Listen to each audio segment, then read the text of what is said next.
ഇന്ന് നമ്മൾ നോക്കുന്നത് ശാന്താല FMCG പ്രൊഡക്റ്റ് എന്ന് പറയുന്ന ഒരു കമ്പനിയുടെ സ്റ്റോക്കാണ്. ഒരു മൾട്ടി ബാഗർ പൊട്ടൻഷ്യൽ ഒരു 5 ഇയേഴ്സ് അല്ലെങ്കിൽ ഒരു 3 to 5 ഇയേഴ്സിലേക്ക് അത്യാവശ്യം നല്ല രീതിയിൽ ഒരു ഗ്രോത്തിലേക്ക് വരാൻ ഒരു 3 or 4x വരാൻ പറ്റുന്ന രീതിയിലുള്ള ഒരു സ്റ്റോക്കാണ് ഈ ശാന്താല എന്ന് പറയുന്നത്. അപ്പോൾ അത് നോക്കാനുണ്ടായ കാരണം എന്ന് പറഞ്ഞു കഴിഞ്ഞാൽ എൻ്റെ ഫണ്ടമെന്റലും കാര്യങ്ങളൊക്കെ അനലൈസ് ചെയ്യുന്ന സമയത്ത് അത്യാവശ്യം നല്ല സ്ട്രോങ് ഒരു സ്റ്റോക്കാണ്. അത്യാവശ്യം നല്ല ഒരു സ്മാൾ സ്കെയിലാണ്, റിസ്ക് ഉണ്ട്. പക്ഷെ എന്നിരുന്നാലും അതിൻ്റെ ഫണ്ടമെന്റലും കാര്യങ്ങളൊക്കെ നോക്കുമ്പോൾ ഒരു പൊട്ടൻഷ്യൽ കാണുന്നുണ്ട്. ഓക്കെ, ഇതിൽ ഒരു വെൽത്ത് ക്രിയേഷൻ്റെ ഭാഗമായിട്ട് ഇപ്പം ഒരു ചെറിയ രീതിയിൽ വാങ്ങാവുന്നവർക്ക് നോക്കി വാങ്ങാവുന്നതാണ്. എന്താണെന്ന് വെച്ചാൽ ഇപ്പം കറന്റ് ഇപ്പോൾ താഴേക്ക് പോകുന്നതെന്ന് വെച്ചാൽ ഇപ്പോൾ ഒരു ഓഡിറ്റ് സംബന്ധമായിട്ടുള്ള ഓഡിറ്റ് സബ്മിഷനുമായിട്ട് ബന്ധപ്പെട്ടിട്ട് ഒരു ഡിലേ വരുന്നതുകൊണ്ടാണ് ഇൻവെസ്റ്റേഴ്സ് കുറേയൊക്കെ സെല്ല് ചെയ്തത്. അപ്പോൾ അങ്ങനെ കുറച്ച് താഴേക്ക് ഇപ്പോൾ നിങ്ങൾക്ക് ഇത് നോക്കി അറിയാൻ പറ്റും, ഒരു 22 നിന്ന് 18 പോകുന്നു. അപ്പോൾ ഏകദേശം ഒരു 80 രൂപ വരെയൊക്കെ നേരത്തെ ഉണ്ടായിരുന്ന, 100 രൂപ 110 വരെയൊക്കെ പോയിരുന്ന സ്റ്റോക്കാണ്. അപ്പോൾ ഒരു 1 ഇയർ കൊണ്ട് താഴേക്ക് ഇറങ്ങി വന്നു. ഓക്കെ, അപ്പം അതിനുശേഷം ഒരു ലോങ് ടൈമിൽ ഒരു ചെറിയ രീതിയിൽ ഇങ്ങനെ കൺസോളിഡേറ്റ് ചെയ്തും ചെറിയ അപ്പ് ആൻഡ് ഡൗൺ പോയിട്ട് നിൽക്കുകയാണ്. അപ്പോൾ ഇതിൻ്റെ ഫണ്ടമെന്റൽ കാര്യങ്ങളൊക്കെ നോക്കിക്കഴിഞ്ഞാൽ നമുക്ക് മനസ്സിലാവുന്ന കാര്യങ്ങൾ അത്യാവശ്യം നല്ല രീതിയിൽ ക്വാർട്ടർ വൈസ് ഉള്ള പ്രോഫിറ്റ് ആണെങ്കിൽ അവർ നല്ല രീതിയിൽ എടുത്തുകൊണ്ടിരിക്കുകയാണ്. വളരെ വലിയ ഒരു പ്രോഫിറ്റ് അല്ല വരുന്നത്, പക്ഷേ ഗ്രാജുവലി ആ കമ്പനി വളർന്നുകൊണ്ടിരിക്കുകയാണ്. ഒരു ഒരു ചെറിയ രീതിയിൽ ഒരു സ്മാൾ സ്കെയിൽ ഒരു ഇൻഡസ്ട്രിയാണ്, പക്ഷേ അത് ഒരു ട്രസ്റ്റഡ് ആയിട്ടുള്ള രീതിയിൽ കാര്യങ്ങൾ മൂവ് ചെയ്യുന്നുണ്ട്. പ്രോഫിറ്റ് ക്വാർട്ടർ വൈസ് ഉള്ള പ്രോഫിറ്റ് അത്യാവശ്യം നല്ല രീതിയിൽ തന്നെയാണ്. വലിയൊരു ഹൈക്കോ കാര്യങ്ങളോ ഒന്നും നമുക്കതിൽ കാണാൻ പറ്റും. വലിയൊരു ഹൈക്ക് കാണുന്നില്ല, പക്ഷേ ഒരു മോഡറേറ്റ് ഹൈക്ക്. അവരുടെ ഇൻവെസ്റ്റ്മെന്റ് ക്യാപിറ്റലിനെ ബേസ് ചെയ്ത് നോക്കുമ്പോൾ ഒരു മോഡറേറ്റ് പ്രോഫിറ്റ് തന്നെ അത് കാണുന്നുണ്ട്. അതുപോലെ തന്നെ net profit profit and loss സ്റ്റേറ്റ്മെന്റിൽ നോക്കിയാലും ഒരു ഇയർ ഓൺ ഇയർ ഉണ്ടാകുന്ന ഒരു മാന്യമായ ഒരു പ്രോഫിറ്റ് ഗ്രോത്ത് അതിൽ കാണുന്നുണ്ട്. അപ്പോൾ ഒരു അസറ്റ് ക്രിയേഷന്റെ ഭാഗമായിട്ട് ഇത് ഫോക്കസ് ചെയ്ത് നോക്കാവുന്നവർക്ക് ഇത് ഫോക്കസ് ചെയ്യാവുന്നതാണ്. അപ്പോൾ ഇതിന്റെ ഒരു 18 എന്ന് പറഞ്ഞ ലെവലാണ് ഇപ്പോൾ നിൽക്കുന്നത്. 18 നിൽക്കുകയാണ്. അതിലും കുറച്ച് ബൈ ചെയ്ത് സ്റ്റാർട്ട് ചെയ്ത് കുറച്ചുകൂടെ നമുക്ക് താഴേക്ക് ഇറങ്ങുമ്പോൾ നോക്കിയിട്ട് എടുക്കാവുന്നതാണ്. കാരണം ഓഡിറ്റ് സംബന്ധമായിട്ടുള്ള കുറച്ച് കാര്യങ്ങൾ, ഇപ്പോൾ ഒരു ഓഡിറ്റ് സബ്മിഷൻ, ആനുവൽ റിപ്പോർട്ട്, അതുകൊണ്ടുള്ള കുറച്ച് കാര്യങ്ങൾ അവർ ഡിലേ, അവരുടെ ഭാഗത്ത് നിന്ന് ഡിലേ ഉള്ളത് കൊണ്ടാണ് ഇപ്പം ഒരു 2 ആഴ്ച കൊണ്ട് സ്റ്റോക്ക്. അപ്പോൾ അത് ക്ലിയർ ആവുന്ന നിമിഷം തൊട്ട് ഇതിൽ ബൈയിങ് സ്റ്റാർട്ട് ചെയ്യും, ഗ്രാജുവലി മേലോട്ട് കയറുകയും ചെയ്യും. അപ്പോൾ ഒരു ലോങ് ടൈമിലേക്ക് ഗ്രാജുവലി വെൽത്ത് ക്രിയേഷനുമായിട്ട് ബന്ധപ്പെട്ട് റിസ്ക് ഉണ്ട്, റിസ്ക് ഇല്ലെന്നല്ല. അത് എല്ലാ സ്മാൾ സ്കെയിൽ അല്ലെങ്കിൽ ചെറിയ കമ്പനികൾ ഇൻവെസ്റ്റ് ചെയ്യുമ്പോഴും റിസ്ക് ഉണ്ട്.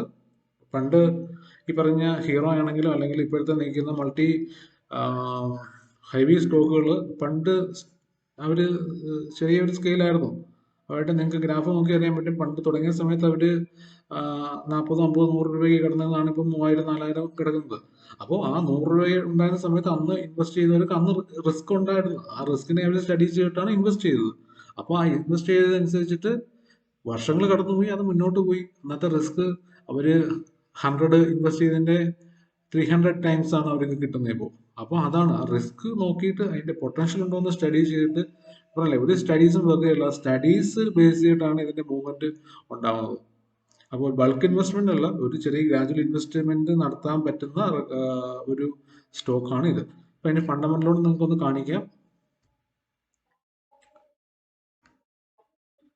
നോക്കാം, ഇത് ഒരു ഏകദേശം ഒരു 110, 114 രൂപയിൽ കിടന്നിരുന്ന സ്റ്റോക്കാണ്. 2023 പല കാരണങ്ങൾ കൊണ്ട് താഴേക്ക് വന്നു. അപ്പോൾ നിലവിലത്തെ കണ്ടീഷനാണ് ഞാൻ പറഞ്ഞിരിക്കുന്നത്. ഇപ്പം ഏറ്റവും ലോവർ സർക്യൂട്ട് നിൽക്കുകയാണ്. അവിടുന്ന് ഗ്രാജുവലി നമുക്ക് പതിയെ വാങ്ങേണ്ടവർക്ക് വാങ്ങാം. അതുകൊണ്ട് ലോസ് കാര്യങ്ങളോ ഉണ്ടാകുമെന്ന് എനിക്ക് തോന്നുന്നില്ല. ഇത് പൊട്ടൻഷ്യൽ ഉള്ള സ്റ്റോക്കാണ്. നമ്മൾ സ്റ്റഡീസ് വെച്ചിട്ടാണല്ലോ പറയുന്നത്. പ്രീവിയസ്ലി സിമിലർ കമ്പനികളിൽ എങ്ങനെയാണ് വർക്ക് നടന്നത്, ഇത് നടന്നത് എങ്ങനെയാണെന്നൊക്കെ സ്റ്റഡി ചെയ്തിട്ടാണ് നമ്മൾ ഇത് പറഞ്ഞിരിക്കുന്നത്. അപ്പോൾ ഇതിന്റെ ഒരു പ്രോഫിറ്റ്, നെറ്റ് പ്രോഫിറ്റ് നിങ്ങൾക്ക് നോക്കി അറിയാൻ പറ്റും. ഇയർ ഓൺ ഇയർ ആക്ച്വലി ഇത് ഗ്രാജുവലി കൂടിക്കൊണ്ടിരിക്കുകയാണ്. ഒരു അതിൻ്റെ ക്യാപിറ്റൽ ഇൻവെസ്റ്റ്മെന്റിന്റെ രീതി അനുസരിച്ച്, ക്യാപിറ്റൽ ഡിപ്ലോയ് ചെയ്തിരിക്കുന്ന അനുസരിച്ചുള്ള അതിൻ്റെ ഒരു ചെറിയ സ്കെയിലുള്ള ഒരു വർധനം ഉണ്ടായിട്ടുണ്ട്. അപ്പോൾ അതുകൊണ്ട് തന്നെ പ്രോഫിറ്റ് ആൻഡ് ലോസ് സ്റ്റേറ്റ്മെന്റ് നോക്കിയാൽ നെറ്റ് പ്രോഫിറ്റ് നമുക്ക് നോക്കുമ്പോൾ അറിയാൻ പറ്റും. നമുക്കിപ്പോൾ ഒരു 1.27 CRൽ ഒരു പ്രോഫിറ്റിൽ കാണാം. കഴിഞ്ഞ ഇയറിൽ 0.97 ആയിരുന്നു, ഇപ്പോൾ 1.27 ആയി. അപ്പോൾ ഒരു ചെറിയ രീതിയിൽ അത് ഗ്രോ ചെയ്തുകൊണ്ടിരിക്കുകയാണ്. അപ്പം കഴിഞ്ഞ വർഷം 1.45 റുപ്പീസ് ആയിരുന്നു ഏണിംഗ് പെർ ഷെയർ ഉണ്ടായിരുന്നെങ്കിൽ ഇപ്പോൾ അത് 1.89 ആയി. അപ്പോൾ ഇത് ഗ്രാജുവലി അപ്സൈഡ് തന്നെ വരും. അതിന്റെ എല്ലാ ഫണ്ടമെന്റൽ കാര്യങ്ങളും അങ്ങനെയാണ് സൂചിപ്പിക്കുന്നത്. അപ്പോൾ നോക്കാൻ പറ്റുന്നവർക്കാണെങ്കിൽ ഇത് നോക്കാവുന്നതാണ്. അതിൽ പൊട്ടൻഷ്യൽ ഉണ്ട്. അതിന്റെ ലെവലുകൾ എന്ന് പറഞ്ഞാൽ 18 രൂപയാണ് ഇപ്പോൾ നിലവിൽ നിൽക്കുന്നത്. 18 താഴോട്ട് വരുമെന്ന് നോക്കുക. 18 തൊട്ട് 18 to 20 റേഞ്ച് എന്ന് പറയുന്നത് ഏകദേശം ഒരു 20-22 റേഞ്ചാണ്. അതിന്റെ അത്യാവശ്യം ഒരു സപ്പോർട്ട് റെസിസ്റ്റൻസ് സോൺ എന്ന് പറയുന്നത്. ഓക്കെ, അപ്പോൾ ഇൻട്രസ്റ്റ് ഉള്ളവരുടെ ഫണ്ടമെന്റൽസ് കുറച്ച് നോക്കിയിട്ട് ഏതൊക്കെ ലെവലിൽ വാങ്ങാൻ നോക്കിയിട്ട് വാങ്ങുക. അതായത് ഒരു 18 ഇപ്പോൾ നിലവിൽ നിൽക്കുന്നത്. ഇപ്പം റൈറ്റ് നൗ ഇപ്പം നമുക്കിപ്പോൾ വാങ്ങി തുടങ്ങാൻ വേണമെന്നുണ്ടെങ്കിൽ സോ അതിൻ്റെ മൂവ്മെൻറ്റ് എങ്ങനെയാണെന്നും കൂടെ നോക്കുക. ഓക്കെ, ഓഡിറ്റുമായിട്ട് ബന്ധപ്പെട്ടുള്ള കാര്യങ്ങൾ ക്ലിയർ ആയി കഴിയുമ്പോൾ എന്തായാലും ഇതിനകത്ത് നല്ലൊരു കറക്ഷൻ വരും. കറക്ഷൻ വരുമ്പോൾ എന്തായാലും ഇൻവെസ്റ്റ് ചെയ്തതിനെക്കാട്ടിയും ഫോർ എക്സാമ്പിൾ ഫെബ്രുവരി 2026 അത് 22 നിന്ന് ഏകദേശം 37 വരെ പോയി. ദാറ്റ് മീൻസ് 10-16 രൂപ ഒറ്റയടിക്ക് അത് കയറി. അതായത് 22 രൂപയ്ക്ക് വാങ്ങിയ സാധനം 16 രൂപയും കൂടെ കയറി എന്ന് പറയുമ്പോൾ എത്ര ശതമാനം ഒന്ന് കണക്ക് കൂട്ടിയാൽ മതി. അത്രയും രീതിയിൽ അത് മൂവ്മെന്റ് കിട്ടിയ സ്റ്റോക്കാണ്. അപ്പോൾ അതുകൊണ്ട് ഇനിയും മൂവ്മെന്റ് തീർച്ചയായിട്ടും അതി വരും. അപ്പോൾ ആ മൂവ്മെന്റ് വരുന്ന ഏരിയ എവിടെയാണെന്ന് കണ്ടുപിടിക്കുന്നതിലാണ് വിജയം. അതാണ് റൈറ്റ് എൻട്രി എന്ന് പറയുന്നത്. അപ്പോൾ ഇപ്പോൾ നിലവിൽ 18 താഴെയാണ്. അപ്പോൾ ഇതിന് താഴേക്ക് വരുന്ന മൂവ്മെന്റ് ഏതുവരെ വന്നിട്ടാണ് എന്നുള്ള റിവേഴ്സൽ അല്ലെങ്കിൽ അവിടുത്തെ പ്രൈസ് റിജക്ഷൻ ഏത് ലെവലാണ് എന്ന് നോക്കിയിട്ട് എടുക്കുക. ഒരു ബൾക്ക് ഓർഡർ ഒന്നുമല്ല, ഒരു ഗ്രാജുവലി കുറച്ച് വാങ്ങാവുന്നവർ വാങ്ങി വെക്കുക. പറഞ്ഞതിൻ്റെ മനസ്സിലായി, ഇതിനെപ്പറ്റി ബന്ധപ്പെട്ട് നിൽക്കുന്നവർക്ക് മനസ്സിലായി കാണും എവിടെയാണ് എൻട്രി ആൾമോസ്റ്റ് എൻട്രി നിങ്ങൾ 70% കറക്റ്റ് ആയിരിക്കുകയും നിങ്ങൾ ഈ പറഞ്ഞ പൊട്ടൻഷ്യലിൽ നിങ്ങൾക്ക് റിസൾട്ട് ഉണ്ടാവും എന്നുള്ള കാര്യത്തിൽ ഒരു സംശയവും വേണ്ട. ഓക്കെ, ഞാനിങ്ങനെയൊക്കെ നോക്കുമ്പോൾ ഞാൻ ഈ പറയുന്നിരിക്കുന്ന വെൽത്ത് ക്രിയേഷൻ സ്റ്റോക്സ് ഞാൻ നോക്കിയിട്ട് ഞാൻ അതിൽ ഗ്രാജുവലി ഇൻവെസ്റ്റ് ചെയ്യുന്നുണ്ട്. അപ്പോൾ അതുകൊണ്ടാണ് ഞാനത് നോക്കിയിട്ട് പബ്ലിക്കിലൂടെ കൊടുക്കുന്നത്. താല്പര്യമുള്ളവർ അല്ലെങ്കിൽ ഇപ്പോൾ ഈ പറയുന്ന രീതിയിൽ വെൽത്ത് ക്രിയേഷനുമായിട്ട് ബന്ധപ്പെട്ടിട്ട് റിസ്ക് എടുക്കാതെ ഒരു പരിപാടിയില്ല. റിസ്ക് ഇല്ലെങ്കിൽ റിവാർഡും ഇല്ല. അതാണ് അതിൻ്റെ ഒരു പോളിസി.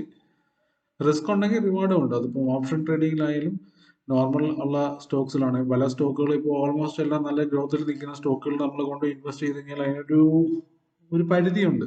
വെൽത്ത് ക്രിയേഷൻ നമുക്ക് പ്രോഫിറ്റ് എടുക്കാൻ കുറച്ച് എന്നുള്ളതല്ലാതെ ഒരു വെൽത്ത് ക്രിയേഷൻ്റെ ഭാഗമായിട്ട് ഇൻവെസ്റ്റ് ചെയ്യുന്നുണ്ടെങ്കിൽ